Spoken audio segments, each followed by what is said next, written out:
السلام علیکم دوستانو، په نننۍ ویډیو کې د واتساپ درې داسې اپشن در پیژنم چې د دې پیژندل ستاسو لپاره ډېر زیات ضروري دي. په دې کې تاسو کولی شئ چې کله تاسو ایمیج لګئ یا تاسو وایس میسیج لګئ، نو دا درې واړه سیټینګونه د دې په باره کې دي. دا نوي اپشن دي، بعضې پکې نوي دي، بعضې پکې پخواني دي.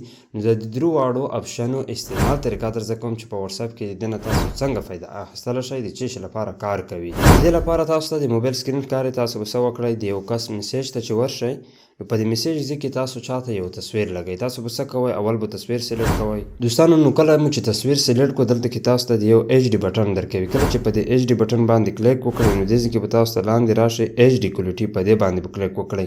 دا که تاسو ویډیو لګئ، که تاسو تصویر لګئ، کله چې ایچ ډي کوالټي ته ولګله واړوله، نو بیا مو سینډ کړو، نو هغه ایمیج کوالټي چې کوم دی واتساپ به ستاسو د هغه ایمیج یا د هغه ویډیو هغه کوالټي ونه خرابوي، په فل ایچ ډي کې به هغه کس ته ورلګل کېږي.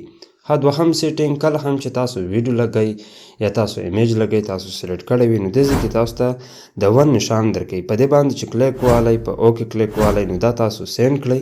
د دې سینډ کولو سره به څه وشي چې دغه تصویر ویډیو چاته چې تاسو لیږلی وي هغه یې وګوري. د کتلو سره بیرته بیا بیک بټن در نه ووهئ، نو هغه ایمیج چې کوم دی د دنه ډیلیټ شي، که ویډیو وي که ایمیج وي. دریم اپشن د وایس دی. کله هم چې تاسو وایس میسیج چاته لګئ، نو واتساپ د یو څه موده کېږي چې دا اپشن زیات کړی دی چې تاسو وایس میسیج هم په دې طریقې سره لیږلی شئ.